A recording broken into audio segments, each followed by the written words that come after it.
forestille jer, hvordan det vil være, hvordan I vil have det, hvis beslutningen var truffet. For mig vil det give meget ro. Det er selvfølgelig, at jeg arbejder fremad i stedet for sådan lidt i samme. Hvis man kan mærke, at det var beslutningen truffet, så vil det faktisk være en lettelse. Så synes jeg, man kan tage det skridt.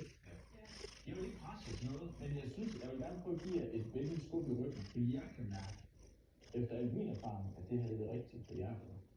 Helt klart. Jeg ønsker alt muligt held og lykke, og jeg håber virkelig, det er det med at blive selv, som I vil. Jeg tror, det er det bedste. Han var virkelig god i 2, så nu håber jeg, at vi kan lande en god handel.